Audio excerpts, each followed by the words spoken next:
जय हिंद साथियों, नमस्कार। मैं हूं अभय और आप सभी का स्वागत करता हूं आपके अपने परिवार अभय एक्सेल कंप्यूटर में। दोस्तों, आज के इस वीडियो में आप पढ़ेंगे ट्रिपल सी के last chapter overview of future skill and cyber security के मोस्ट इंपॉर्टेंट क्वेश्चंस। यहां पर कुछ नए नए प्रश्न आपको मिलेंगे।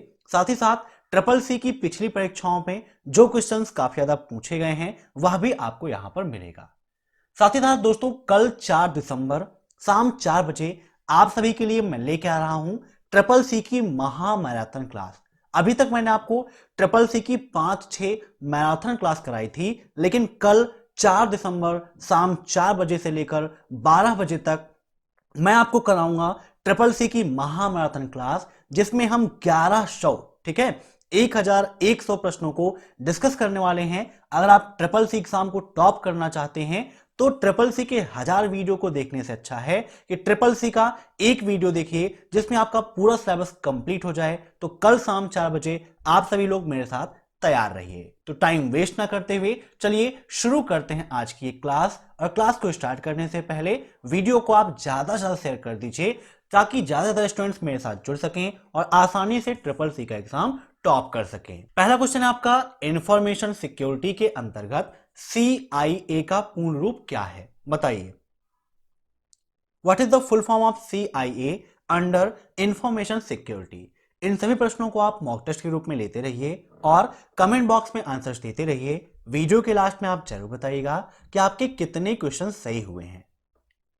अब यहां पर बात हो रही है CIA की। तो CIA का फुल फॉर्म होता है कॉन्फिडेंटली इंटीग्रिटी एबिलिटी, ठीक है। Option first is right, note कर लीजिएगा, काफी इंपॉर्टेंट है आपका ऑप्शन फर्स्ट, ठीक है। अब नेक्स्ट, क्रीपर वायरस को किस कार्यक्रम के तहत हटा दिया गया था? अब यहां सर एक क्वेश्चन और आपका बनता है कि क्रीपर क्या है, ठीक है। पूछा जाता है क्रीपर क्या है, तो एक वायरस है जिसको द रीपर कार्यक्रम के तहत, किस कार्यक्रम तहत? द रीपर कार्यक्रम के तहत हटा दिया गया था। मींस क्रीपर को ले डूबा रीपर। अब नेक्स्ट, अगर आप वाईफाई को हैक करना चाहते हैं तो किस टूल का प्रयोग करेंगे? बताइए।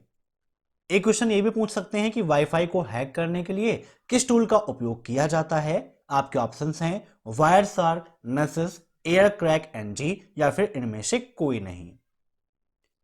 तो अगर आप वाईफाई को हैक करना चाहते हैं तो उसके लिए हम उपयोग करते हैं एयर क्रैक एनजी का, ठीक है। Option third is right. Up next, internet पर सुरक्षित EDI ट्रांसमिशन के लिए किसका प्रयोग करते हैं? बताइए। तो इंटरनेट पर सुरक्षित EDI ट्रांसमिशन के लिए हम उपयोग करते हैं SMIME का, ठीक है, सिक्योर MIME का उपयोग करते हैं। IP का फुल फॉर्म क्या होता है? तो इंटरनेट प्रोटोकॉल होता है। क्या होता है? इंटरनेट प्रोटोकॉल होता है, नोट कर लीजिएगा, काफी इंपॉर्टेंट है। अब नेक्स्ट, हैकिंग गैर कानूनी है और हमेशा कानून की नजर में एक दंडनीय अपराध होता है। ट्रू या फॉल्स? ट्रू एंड फॉल्स के काफी क्वेश्चंस एग्जाम में पूछ जाते हैं।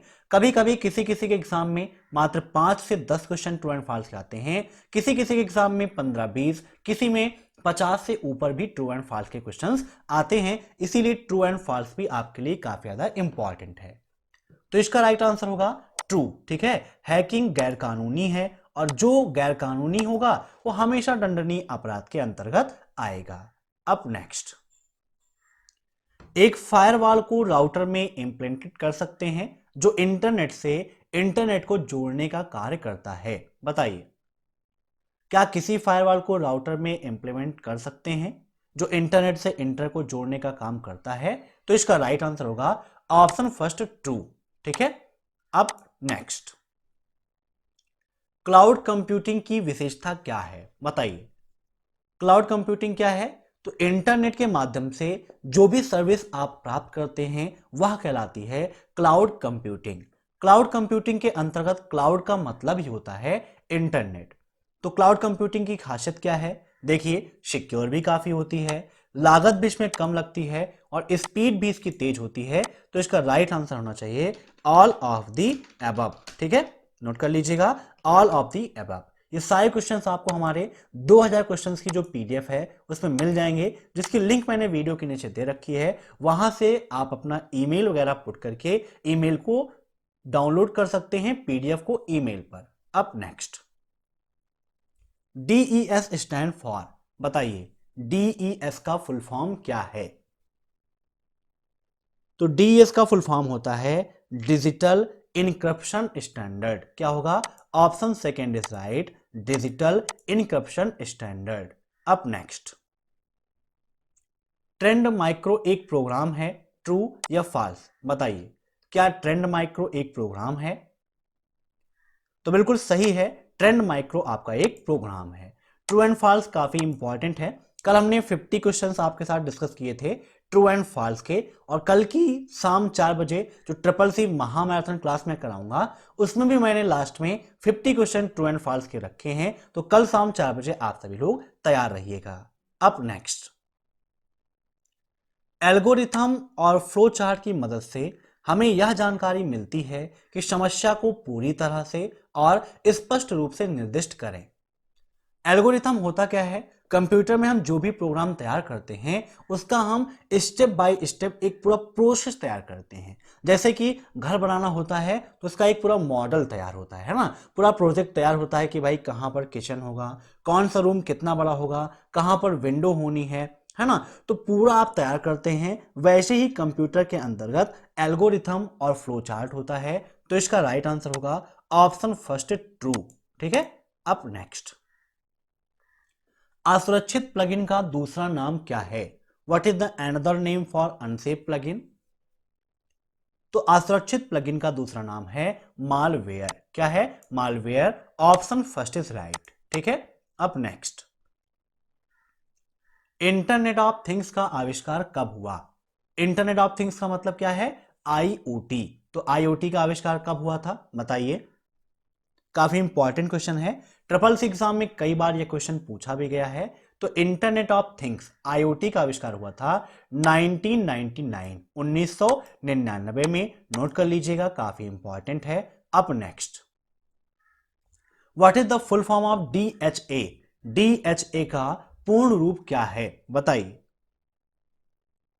तो डीएचए का फुल फॉर्म होता है directory harvest attack. Option first is right, directory harvest attack. अब next, RPA stand for, RPA का फुल फॉर्म क्या है बताइए। तो आरपीए का फुल फॉर्म होता है robotic process automation. Option second is right. ठीक है। इसके अंतर्गत क्या है? आपकी रोबोट से संबंधित इंफॉर्मेशन होती है, जो प्रोसेसिंग होती है वो आरपीए के माध्यम से होती है। अब नेक्स्ट, इनमें से कौन सा एक एंटीवायरस सॉफ्टवेयर है बताइए। कौन एक एंटीवायरस सॉफ्टवेयर है? तो देखिए, ई स्कैन भी आपका एक एंटीवायरस है, K7 भी आपका एक एंटीवायरस है, क्विक हील भी आपका एक एंटीवायरस है। तो इसका राइट आंसर क्या होगा? Option fourth, all of the above. अब इससे संबंधित एक प्रश्न आपके एग्जाम में यह पूछा जाता है कि क्या वायरस को मिटाने के लिए एंटीवायरस का उपयोग किया जाता है? तो बिल्कुल सही है, वायरस को मिटाने के लिए हम एंटीवायरस का उपयोग करते हैं। ठीक है। अब नेक्स्ट, निम्नलिखित में से कौन सा मॉडल सर्वोत्तम सर्विस मॉडल के रूप में जाना जाता है? SaaS, IaaS, PaaS या फिर उपरोक्त सभी? तो बताइए, ऐसा कौन सा मॉडल है जिसे हम सर्वोत्तम सर्विस मॉडल के रूप में जानते हैं? ये सभी क्या हैं? क्लाउड कंप्यूटिंग के सर्विस मॉडल्स होते हैं। तो इसका राइट आंसर होगा ऑप्शन फोर्थ, उपरोक्त सभी, क्योंकि सभी आपके सर्वोत्तम सर्विस मॉडल कहलाते हैं। अब नेक्स्ट, पासवर्ड का उपयोग नेटवर्क के किसमें वृद्धि करने के लिए किया जाता है? देखिए, पासवर्ड और सिक्योरिटी आपके लिए काफी ज्यादा इंपॉर्टेंट है। तो इसका राइट आंसर होगा ऑप्शन थर्ड, सिक्योरिटी। ठीक है, सिक्योरिटी के लिए। ठीक है, अगर आप सिक्योरिटी को बढ़ाना चाहते हैं, जैसे कि आप घरों में देखिए सुरक्षा बढ़ाना चाहता है तो ताला आप लगा देते हैं, है ना। अगर नहीं है तो आप ऐसे खुला छोड़ दीजिए। वैसे ही आप कोई भी वेबसाइट यूज कर रहे हैं या आप जैसे फेसबुक का उपयोग कर रहे हैं तो वहां पर भी पासवर्ड क्या है? आपकी सिक्योरिटी को बढ़ाता है। आपको कभी भी अपना पासवर्ड मोबाइल में या फिर लैपटॉप अगर आप उपयोग कर रहे हैं तो वहां पर सेव नहीं करना चाहिए। जब आप कोई भी वेबसाइट एक्सेस करते हैं, वहां पर यूजर नेम एंड पासवर्ड देते हैं, तो सबसे पहले वहां पर ऑप्शन देता है सेव का, नेवर का और ऊपर एक क्लोज का ऑप्शन दिया होता है। तो देखिए सेव करने पर क्या है, वह पासवर्ड आपकी ब्राउजिंग हिस्ट्री में सेव हो जाता है जहां पर कुकीज वगैरह मिलती हैं। लेकिन बहुत सारे लोग नेवर पर क्लिक कर देते हैं और ये सोचते हैं कि अब दोबारा ये नहीं आएगा और पासवर्ड हमारा नहीं सेव होगा। लेकिन सेव पर क्लिक करने पर भी पासवर्ड सेव हो जाता है और नेवर पर क्लिक करने के बाद भी वह आपके ब्राउजर में स्टोर हो जाता है। ठीक है, इसीलिए जब भी ऐसी विंडो आती है तो वहां पर जो क्लोज का बटन है, जो क्रॉस का सिंबल है, उस पर आप क्लिक कर दीजिए। मीन्स आपको ना सेव करना है ना ही नेवर करना है। साथ ही साथ टाइम टू टाइम आप हमेशा अपने पासवर्ड को अपडेट करते रहिए और 2 स्टेप वेरिफिकेशन का ऑप्शन अगर वहां पर दिया गया है तो आप हमेशा 2 स्टेप वेरिफिकेशन को ऑन करके रखिए ताकि कोई भी दिक्कत आपको कभी भी ना हो। ठीक है, मेरे पास भी पर डे मेल्स आती रहती हैं कि आपका मेल कोई एक्सेस करना चाह रहा है, तो 2 स्टेप वेरिफिकेशन अगर लगा के ना रखें तो तुरंत हमारी मेल एक्सेस वहां पर हो जाएगी और जो भी हमारा डाटा है वह किसी अन्य व्यक्ति के पास पहुंच जाएगा, जिससे हमें दिक्कतें हो सकती हैं। नेक्स्ट क्वेश्चन है आपका, साइबर स्टॉकिंग प्रायः कहां देखने को मिलता है? बताइए, साइबर स्टॉकिंग कहां पर प्रायः देखने को मिलता है? काफी इंपॉर्टेंट क्वेश्चन है आपका। तो साइबर स्टॉकिंग प्रायः आपको सोशल मीडिया पर देखने को मिलता है। कहां पर? Social media. जान ना पहचान मैं तेरा मेहमान, इसी का एग्जांपल है सोशल मीडिया। सोशल मीडिया अच्छा भी है, खराब भी है। अगर आप उपयोग करें तो अच्छा है, दुरुपयोग करें तो खराब है। बहुत सारे लोग इसके माध्यम से अपने गलत कार्यों को अंजाम देते हैं।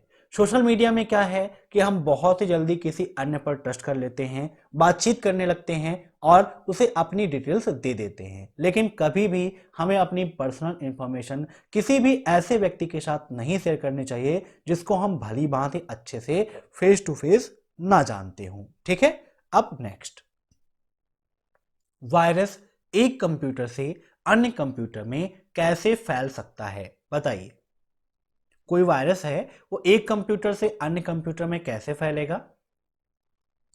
इन्फेक्टेड फाइल की शेयरिंग से, टच के द्वारा, दोनों में एक ही नेटवर्क का इस्तेमाल करने से या फिर उपरोक्त तो सभी। तो देखिए वायरस ये कंप्यूटर वायरस है। प्रेजेंट टाइम पे जो वायरस चल रहा है वह वायरस नहीं है कि टच करेंगे तो फैलेगा, एक दूसरे के पास आएंगे तो फैलेंगे। मीन्स वायरस का सोशल डिस्टेंसिंग और मास्क से कोई मतलब नहीं है। कंप्यूटर में जो वायरस हैं वह इन्फेक्टेड फाइल की शेयरिंग से फैलता है। मीन्स कोई भी फाइल वायरस से ग्रसित है, अगर आप उसको शेयर करेंगे तो दूसरे कंप्यूटर में भी वायरस आ जाएगा।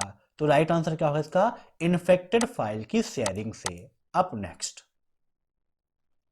बिग डेटा एनालिटिक्स की विशेषता क्या है? बताइए, बिग डेटा एनालिटिक्स आपके लिए काफी ज्यादा इंपॉर्टेंट है। तो बिग डेटा एनालिटिक्स आपका ओपन सोर्स होता है, स्केलेबिलिटी भी होती है, डाटा रिकवरी का भी ऑप्शन होता है। तो राइट आंसर क्या होगा इसका? Option 4 all of the above. Open source का मतलब क्या हो गया? ऐसा सॉफ्टवेयर या ऐसी साइट जो बिल्कुल फ्री है, उसका उपयोग करने के लिए हमें किसी प्रकार की पेमेंट करने की आवश्यकता नहीं होती है, वह कहलाता है ओपन सोर्स। मींस जो मुफ्त में उपलब्ध हो वही है ओपन सोर्स, और जिसके लिए पेमेंट देनी पड़ी वह होता है क्लोज सोर्स। अप नेक्स्ट, निम्न में से कौन सा मालवेयर का एक एग्जाम्पल है? Which of the following is example of malware? बताइए। तो देखिए स्पाईवेयर, वायरस, ट्रोजन हॉर्स ये सभी आपके मेलवेयर के अंतर्गत आते हैं। तो इसका राइट आंसर क्या होगा? ऑप्शन डी, उपरोक्त सभी। अब नेक्स्ट, वह कौन सी मशीन है जो मानव द्वारा निर्मित है और मनुष्य की तरह ही कार्य करती है? बताइए। तो वह कौन सी मशीन है जो मानव द्वारा निर्मित है और मानव की तरह काम करती है? तो राइट आंसर क्या होगा इसका? Option second, robot. ठीक है, रोबोट क्या है? हमारे द्वारा ही निर्मित की जाती है और हम जो भी उसको कार्य देते हैं वह हमारे तरह ही कार्य करता है। रोबोट के अंतर्गत देखें तो 2 प्रकार के होते हैं, एक नैरो होता है और एक होता है आपका जनरल एआई के अंतर्गत।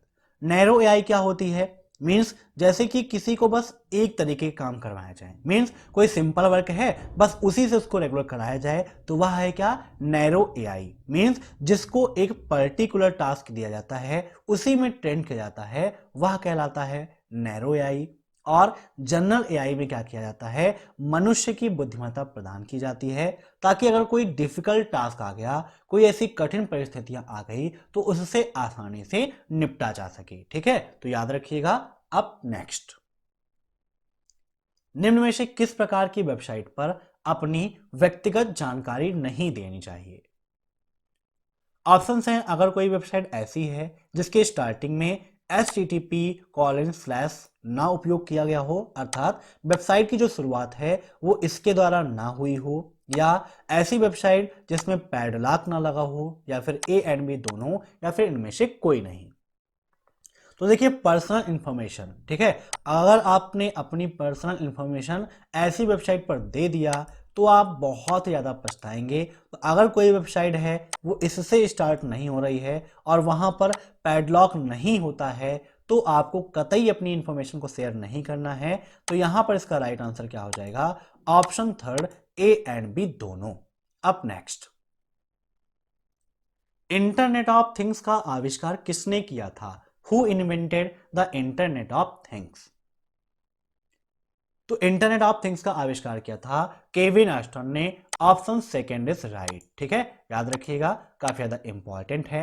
अब नेक्स्ट, निम्न में से कौन सा सॉफ्टवेयर आपके कंप्यूटर की जासूसी करता है एवं आपसे संबंधित सूचनाओं का आदान प्रदान करता है, बताइए। तो इसका राइट आंसर क्या होगा, ऑप्शन थर्ड, स्पाईवेयर। स्पाईवेयर क्या करता है, हमारे कंप्यूटर की जासूसी करता है। जासूसी का मतलब है कि गतिविधियों पर नजर रखना। तो ये क्या करता है, हम जो भी वर्क करते हैं, मान लीजिए हम किसी वेबसाइट को एक्सेस कर रहे हैं, हम उस वेबसाइट में किस पासवर्ड का उपयोग कर रहे हैं, किस वेबसाइट में पासवर्ड हमने नहीं लगाया है, किस में 2 स्टेप वेरिफिकेशन लगा हुआ है, इन सभी चीज़ों की जासूसी करने का काम कौन करता है, स्पाईवेयर करता है। और जो भी डाटा कलेक्ट होता है उस डाटा को हैकर के पास पहुंचाता है और वह हैकर हमारे डाटा को हैक करके उसका मिसयूज करता है और हमें काफी परेशान करता है। अब नेक्स्ट,